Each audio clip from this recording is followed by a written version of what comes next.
Tournez, tournez, tournez.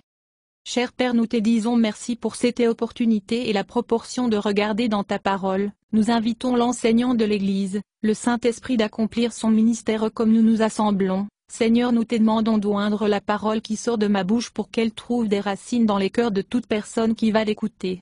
Père, je t'ai pris pour l'illumination, la révélation, la compréhension dans la pensée de tous ceux qui vont l'écouter. Seigneur, je te remercie de m'avoir fait ministre du Nouveau Testament et je te dis merci pour le succès de ce message du fait que le Saint-Esprit est l'enseignant. Merci Seigneur, cela ne dépend pas de moi mais tout dépend de toi, et tu es fidèle. Nous te donnons la louange et te rendons grâce dans le nom de ton Fils Jésus-Christ. Amen. Gloire à Dieu. Récemment, nous avons parlé de pourquoi Jésus est venu dans ce monde. C'est un sujet important parce que, même si votre foi en Jésus peut être sincère, si vous ne savez pas pourquoi Jésus est venu ou ce qu'il a fait et ce qu'il fait, vous pouvez travailler à des fins contraires avec ses intentions pour votre vie. Nous examinons spécifiquement ce que le Nouveau Testament dit de Jésus et pourquoi il est venu.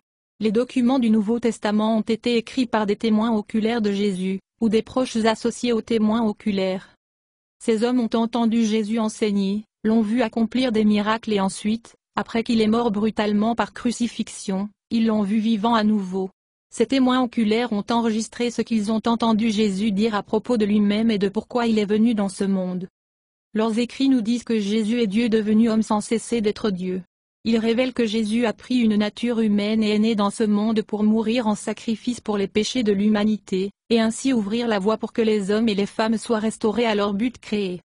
Les êtres humains ont été créés pour devenir des fils et filles de Dieu par la foi en lui, et puis vivre en relation amoureuse avec lui, alors que nous lui apportons honneur et gloire par la voie que nous vivons.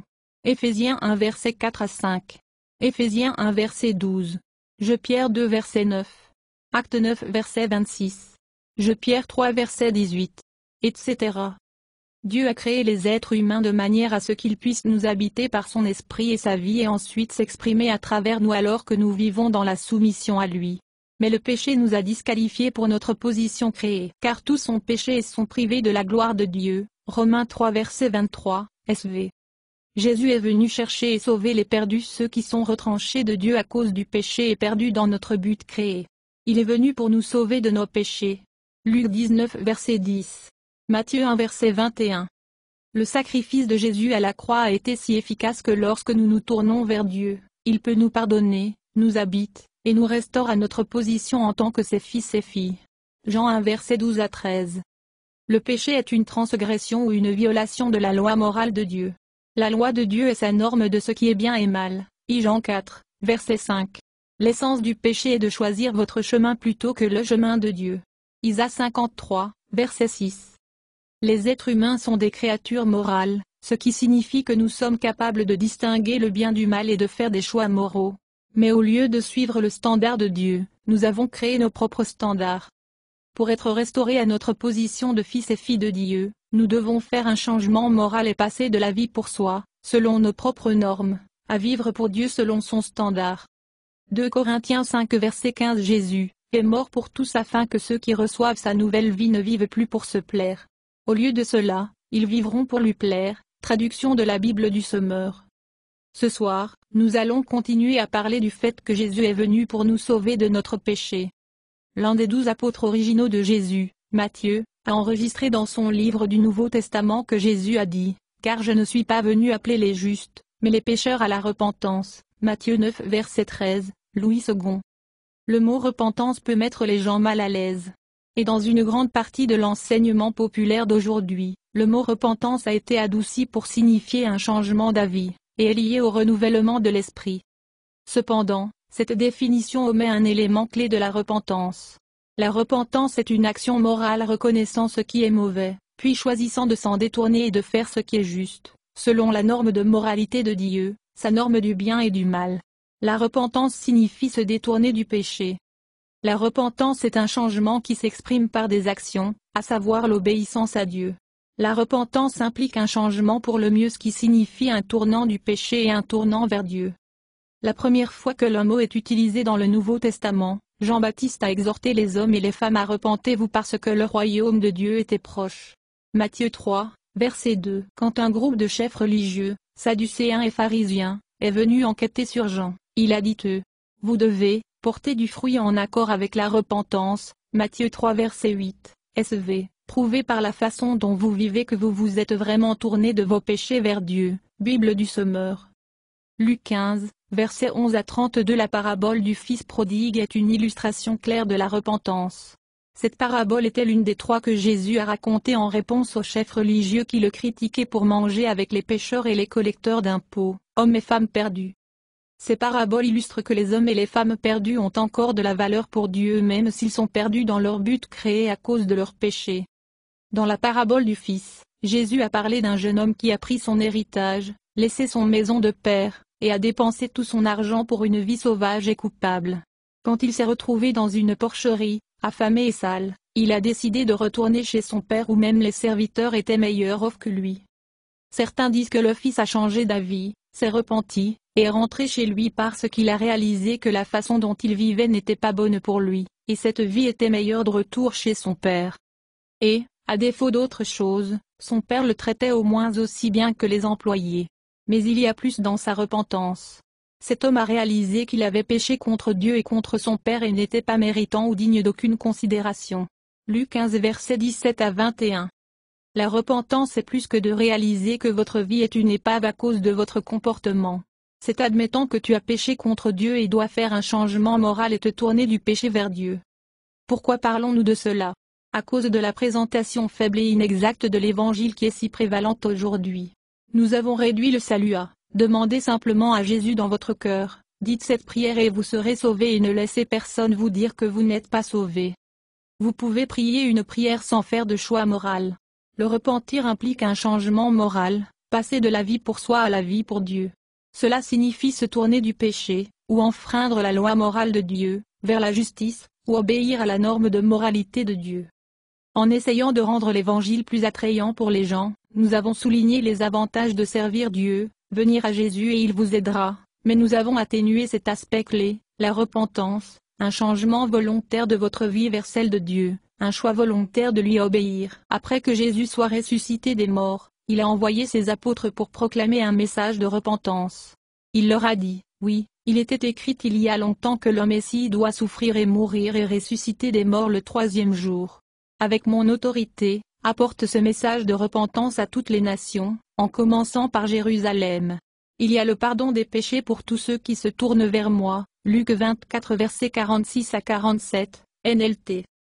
50 jours plus tard, Pierre, l'un des apôtres originaux de Jésus, a prêché son premier sermon public à une foule qui s'était rassemblée à Jérusalem le jour de la Pentecôte. Pierre a dit à la foule que bien qu'ils aient crucifié Jésus, Dieu l'a ressuscité des morts en accomplissement des Écritures. Acte 2 versets 22 à 37. Ils ont été convaincus par les paroles de Pierre et ont demandé ce qu'ils devaient faire. Il a répondu, « Chacun de vous doit se détourner de vos péchés et se tourner vers Dieu et être baptisé au nom de Jésus-Christ pour le pardon de vos péchés. Ensuite, vous recevrez le don du Saint-Esprit. » Acte 2, verset 38, Bible du Semeur. Acte 2 verset 38 à avoir un changement d'avis, c'est-à-dire un changement d'avis accompagné de horreur et tristesse pour votre acte, voest. Repentez-vous, changez vos opinions et votre but d'accepter la volonté de Dieu dans votre moi intérieur au lieu de la rejeter. Bible amplifiée. Acte 2 verset 38 à 39 Exatone. Soyez baptisés au nom de Jésus-Christ pour le pardon de votre péché. Alors vous recevrez le don du Saint-Esprit. Pour cette promesse, du Père, verset 32, est avouée à vos enfants, et même aux gentils tous ceux qui ont été appelés par le Seigneur notre Dieu. Bible du Semeur. Remarquez dans ce passage que la repentance précède le pardon du péché. Notez aussi que recevoir le Saint-Esprit, l'Esprit de Dieu qui demeure en nous, est conditionnel à la repentance. Peu de temps après la Pentecôte, Pierre et Jean sont montés au temple pour prier et ont guéri un homme estropié de naissance, au nom de Jésus. Quand une foule s'est rassemblée, Pierre leur a prêché le Seigneur Jésus ressuscité qu'ils ont crucifié. Acte 3 versets 1 à 18. Ensuite, Pierre les a exhortés à se convertir. Le mot grec qui est traduit par convertir signifie revenir en arrière, se détourner de la vie pour soi et retourner à Dieu. Acte 3 verset 19, par conséquent, repentez-vous tout de suite, changeant instantanément votre attitude, et effectuez un right about face afin que vos péchés puissent être oblitérés, voest. Alors repentez-vous, changez d'avis et de but. Retournez et revenez à Dieu que vos péchés puissent être effacés, effacé, Bible amplifiée. Pierre a terminé avec ceci. Quand Dieu a ressuscité son serviteur, Jésus, il l'a d'abord envoyé à vous les gens d'Israël, pour vous bénir en détournant chacun de vous de vos mauvaises habitudes. Acte 3, verset 26, Bible du Semeur. Remarquez que, selon Pierre, un témoin oculaire de Jésus, la bénédiction à laquelle Jésus est venu donner aux gens que Dieu appelle, c'est les détourner du péché. Le plus grand problème de l'humanité est le péché, choisir notre propre voie et mettre nos normes de bien et mal au-dessus du Créateur de l'univers. Le livre des Actes du Nouveau Testament est un récit des activités des premiers apôtres de Jésus lorsqu'ils sont sortis pour prêcher la résurrection de Jésus et le pardon des péchés. Dans les Actes, nous trouvons que lorsque des hommes et des femmes ont cru en Jésus, cela a été décrit comme une conversion et un retour au Seigneur. Acte 9 verset 35 dit que toute la population de la ville de Lydda et à proximité de Saron s'est tournée vers le Seigneur. Acte 11, verset 20 à 21, dit qu'à Antioche, en Syrie, un grand nombre de païens ont cru et se sont tournés vers le Seigneur. Acte 15, verset 3 nous dit que les gentils étaient convertis en Phénicie et en Samarie.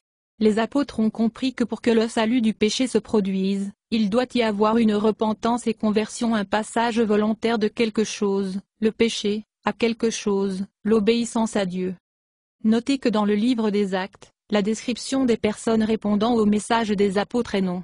Ils ont été sauvés, ils ont demandé à Jésus dans leur cœur, ils sont nés de nouveau, ils ont confessé que Jésus est le Seigneur.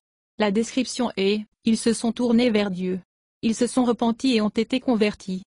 L'apôtre Paul n'était pas l'un des 12 apôtres originels.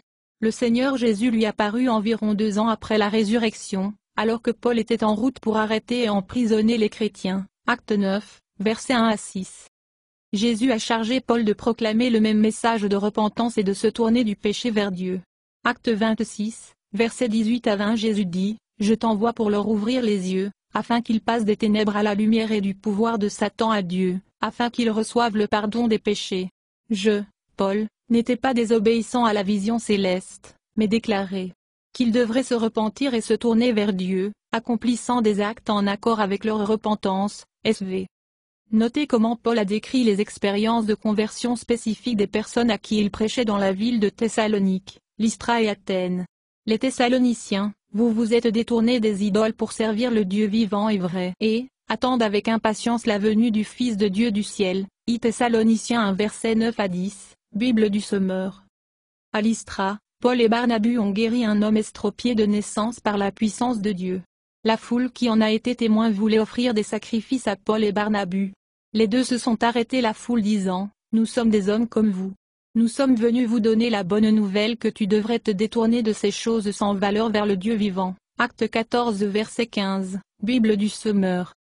À Athènes, où Paul voyait partout le culte des idoles, il prêchait, les temps de l'ignorance Dieu a négligé, mais maintenant il commande à tous les gens partout de se repentir, parce qu'il a fixé un jour où il jugera le monde dans la justice. Acte 17 verset 30, SV. Peut-être que vous pensez que cela ne s'applique pas à nous parce que nous n'adorons pas d'idole. Le moi est le plus grand idole de toutes. Une idole est celle qui est très grandement ou excessivement aimée et admirée. Paul écrit sur les personnes dont le ventre, ou l'appétit, est leur Dieu. Philippiens 3 verset 19. Nous mettons tous le moi en premier. Peut-être que vous pensez, tout ce discours sur le péché et la repentance me met mal à l'aise. Après tout, Dieu est un bon Dieu et un Père aimant, pas un maître de tâches sévère. Tu as absolument raison, Dieu est bon et aimant. En fait, la Bible dit que c'est la bonté de Dieu qui conduit les hommes à la repentance. Romains 2 v. 4, KJV, ne réalises-tu pas à quel point Dieu est gentil, tolérant et patient avec toi? Ne vois-tu pas à quel point il a été gentil en vous donnant le temps de vous détourner de votre péché? Romains 2 2.4, la Bible du Semeur. Le mot grec qui est traduit mène dans Romains 2 2.4, LSG, lorsqu'il est utilisé métaphoriquement, signifie induire. Induire signifie influencer par la persuasion. Aucun de nous ne serait jamais venu au Seigneur en premier lieu sauf si Dieu, dans sa bonté et son amour, nous a attirés par son esprit. La repentance est un don, une grâce et une miséricorde de Dieu. Dieu, le Saint-Esprit, nous appelle, nous influence sans violer notre libre arbitre, en nous montrant notre besoin du Seigneur et la beauté de Jésus. Jésus a dit, « Personne n'est capable de venir à moi à moins que le Père qui m'a envoyé attire lui et lui donne le désir de venir à moi. » Jean 6, verset 44, Bible amplifiée. Ce changement moral, cette repentance, nécessite une aide surnaturelle. Si Dieu ne nous appelait pas et ne nous montrait pas la grâce et la miséricorde, nous serions perdus à jamais dans notre but créé et éternellement séparés de lui. Notez que lorsque le fils prodigue est revenu à la maison de son père, il a fait appel à la clémence du père, une expression de sa bonté. S'il vous plaît, prenez-moi comme un homme salarié. Luc 15 verset 19, NLT. Mercy assume le besoin de la part de celui qui le reçoit, ainsi que des ressources adéquates pour répondre le besoin de la part de celui qui montre de la miséricorde. Son père avait compassion pour le fils, pardonnez-lui, le purifia, et le rétablit dans sa place dans la maison comme son fils. Luc 15 versets 22 à 24. Paul l'apôtre a également loué la miséricorde de Dieu en le sauvant du péché. Avant sa conversion, Paul était un blasphémateur et un persécuteur des disciples de Jésus. Notez ce que Paul a écrit sur lui-même et Dieu. Timothée 1, versets 15 à 16. La parole est digne de confiance et mérite d'être pleinement acceptée, que Jésus-Christ est venu dans le monde pour sauver les pécheurs, dont je suis le premier. Mais j'ai reçu la miséricorde pour cette raison, qu'en moi, en tant que premier, Jésus-Christ puisse montrer sa patience parfaite comme un exemple à ceux qui devaient croire en lui pour la vie éternelle. SV. Paul savait que Dieu ne nous a pas simplement sauvés de quelque chose. Il nous a sauvés à quelque chose pour être des fils. Et des filles qui lui sont pleinement agréables, comme Jésus. Paul a aussi écrit, que Dieu a connu d'avance il a aussi prédestiné à être conforme à la ressemblance de son Fils. Romains 8 verset 29, nouvelle version internationale de la Bible. Devenir de plus en plus semblable à Jésus dans son caractère et son comportement est un processus qui commence lorsque nous passons du service de l'idole de nous-mêmes au Dieu vivant et vrai. Lorsque nous nous repentons et que nous nous tournons vers Dieu, il demeure en nous par son esprit et commence à travailler en nous pour changer et nous restaurer, comme nous choisissons sa volonté au-dessus de la nôtre. 2 Corinthiens 3, verset 18. Paul a écrit aux chrétiens, vous devez être encore plus attentifs à mettre en action l'œuvre salvifique de Dieu dans vos vies, obéissant à Dieu avec une profonde révérence et crainte. Car Dieu travaille en vous, donnant-vous le désir de lui obéir et le pouvoir de faire ce qui lui plaît. Philippiens 2 versets 12 à 13, la Bible du Semeur. Dieu, par son esprit en nous, nous permettra de nous détourner du péché alors que nous exerçons notre volonté et choisissons de obéir à lui. Il nous influencera sans violer notre volonté et fournira le pouvoir dont nous avons besoin, et Dieu reçoit toute la gloire pour nos succès, pour notre transformation et pour notre restauration. Parler du péché et de la repentance met certains chrétiens mal à l'aise, non pas parce qu'ils ne se sont pas sincèrement tournés vers le Seigneur, mais parce qu'ils continuent à pécher, ils luttent encore pour ressembler au Christ. Il est tout à fait possible de vraiment se tourner vers le Seigneur et de lutter encore parce que vous êtes une œuvre terminée en cours pleinement son fils ou sa fille mais pas encore entièrement conforme à l'image du Christ.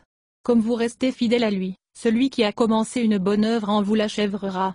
Philippiens 1 verset 6. Cependant, comprendre où nous allons devrait affecter notre comportement. Oui, chers amis, nous sommes déjà ses enfants, et nous ne pouvons même pas imaginer ce que nous serons quand Christ reviendra. Mais nous savons que lorsqu'il viendra, nous serons comme lui, car nous le verrons tel qu'il est vraiment. Et tous ceux qui croient cela se garderont purs comme il est pur. Jean 3 versets 1 à 3, Bible du Semeur. Conclusion. Nous aborderons tout cela plus en détail dans les prochaines leçons. Pour l'instant, le point principal est que nous comprendrons ce que devenir chrétien implique un changement clair de quelque chose vers quelque chose. Ma prière est que par ces leçons chacun de nous sera inspiré pour marcher comme Jésus a marché. Laissez Jésus vous faire confiance à travers sa parole, la Bible. Merci Seigneur pour votre merveilleuse parole que tu as choisie pour que ça passe par moi. Merci Seigneur de choisir des fils et des filles d'être conformes à l'image de Jésus-Christ et d'être faits comme tes enfants en caractère et en puissance, pour tout ce qu'on entend. Que cette leçon puisse nous donner le désir de rechercher et de grandir en Jésus-Christ dans cet endroit. Seigneur, nous vous remercions et nous vous servons sur votre scène. Notre désir c'est de demeurer en toi au nom de ton Fils Jésus-Christ. Amen. Louez le Seigneur, louez le Seigneur.